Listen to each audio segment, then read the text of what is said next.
हरिओम। मैं योगाचार्य Shivay, doctor in naturopathy and yoga science. प्राणायाम की श्रेणी में मैं प्राणायाम की वीडियो लेके आया हूँ। प्राणायाम की वीडियो मैंने पहले अपने चैनल में और भी बनाए हुए हैं। प्राणायाम में क्या क्या होता है आज की वीडियो में ये बताऊँगा, और क्या क्या उसके लाभ होते हैं, और कैसे कैसे बीमारियों को ये दूर करता है, या आदमी में स्थिरता कैसा लाता है, चेतनता कैसे लाता है। क्योंकि योग अभ्यास में जैसे हम अष्टांग योग या पतंजलि योग को अगर देखते हैं तो उसमें यम, नियम, आसन, प्राणायाम, प्रत्याहार, ध्यान, समाधि, मोक्ष, ये इसके चरण बताए हुए हैं। तो प्राणायाम योग अभ्यास के बाद में आता है। पहले साधक योग अभ्यास में निपुण होता है या योग अभ्यास करने के योग्य होता है, फिर योग अभ्यास के बाद में प्राणायाम की बारी आती है। प्राण के व्यायाम को प्राणायाम कहते हैं। प्राण किसे कहते हैं? ये जो हम सांस ले रहे हैं और सांस छोड़ रहे हैं, इसे हम प्राण कहते हैं। और प्राण में प्राणवायु अंदर लेना है, प्राणवायु को बाहर छोड़ना है। तो इसके कुछ चरण बने हुए हैं, जैसे नाड़ी शोधन प्राणायाम है, और कपालभाति प्राणायाम है, और शीतली शीतकारी है, और भस्त्रिका है, उग्र भस्त्रिका है, सब अलग अलग चरण में। तो प्राणायाम की तैयारी करे बिना प्राणायाम का अभ्यास नहीं करना चाहिए। साधक को पहले अपनी सांसों को गहरा करना चाहिए, या ये मानिए कि अपनी सांसों को सजगता से पहले गहरा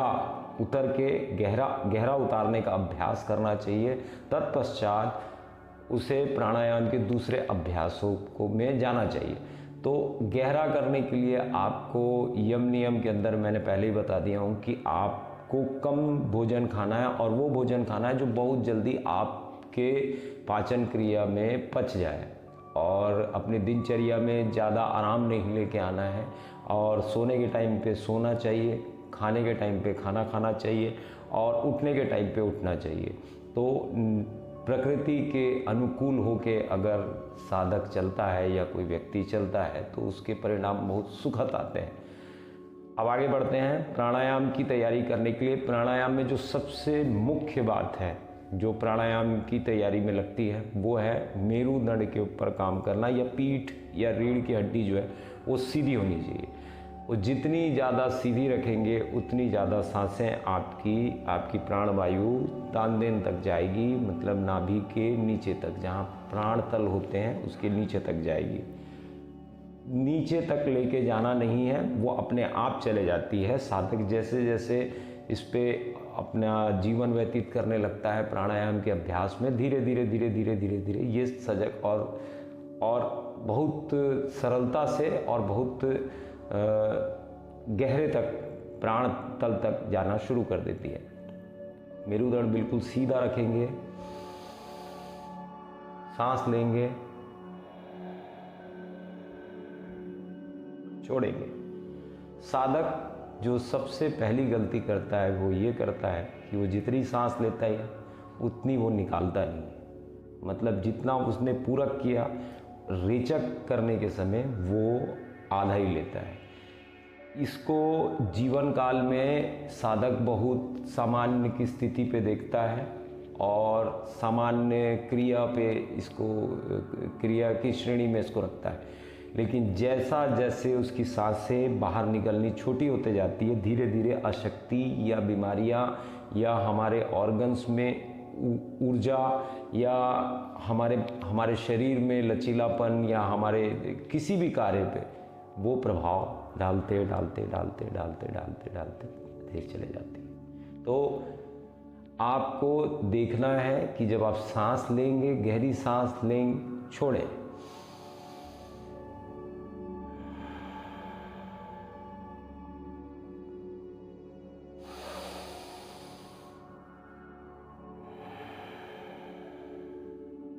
ये जितने आसानी से मैं समझा रहा हूँ, ये एक इतनी सजगता से इसको पालन नहीं कर पाता साधक। तो आप इसमें ओम का उच्चारण भी जोड़ सकते हैं कि जब आप सांस लें पूरी सांस भरें और ओम की ध्वनि के साथ में सांस को बाहर निकालें। अगर ऐसा करते हैं तो एक आधार बनता है ओम का, और उसमें आपको अवधि समझ आती है कि मैंने आज 15 सेकंड ओम का उच्चारण किया, उसके बाद में 20 सेकंड, 30 सेकंड, 40 सेकंड तक जा रहा है। ऐसा अभ्यास करना चाहिए अगर ओम के ध्वनि को अगर आधार बना के चलते हैं तो। लेकिन ये प्राणायाम की श्रेणी में नहीं आता है। प्राणायाम की श्रेणी में जैसे अब मैं आगे बता रहा हूँ नाड़ी शोधन प्राणायाम, मैं एक एक वीडियो में, अलग अलग वीडियो में हर एक प्राणायाम की बातें बताऊंगा आपको। आज बात बता रहा हूँ मैं नाड़ी शोधन प्राणायाम की।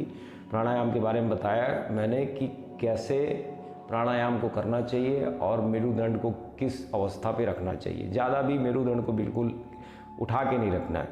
और जब आप प्राण ऊर्जा जब अंदर ले रहे हैं, जब पूरक कर रहे हैं, तो एक चीज़ और देखना है कि कई साधक सांस के साथ में हलचल होती है उनके शरीर पे, ये नहीं करना है। सांस सिर्फ देखना है, सांस को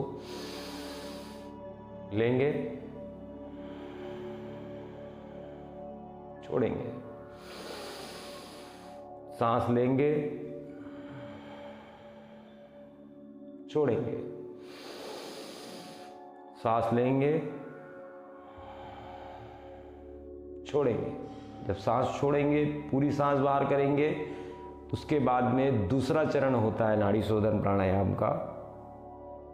एक नाक को बंद करना है, सांस लेना है, छोड़ना है।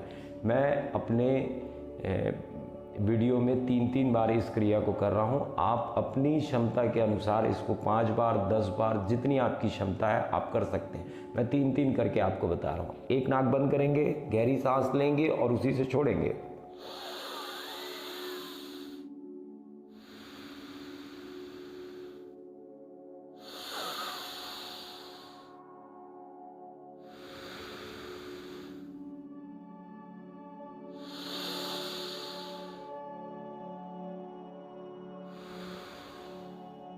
इसी क्रिया को दूसरे नाक से लेना है और छोड़ना है।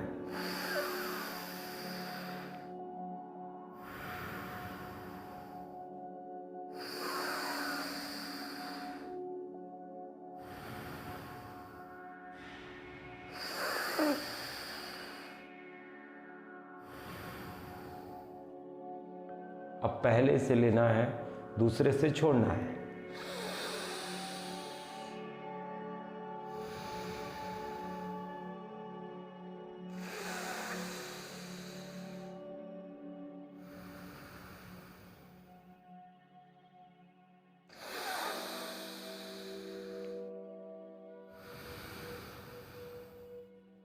अब दूसरे से लेना है, पहले से छोड़ना है।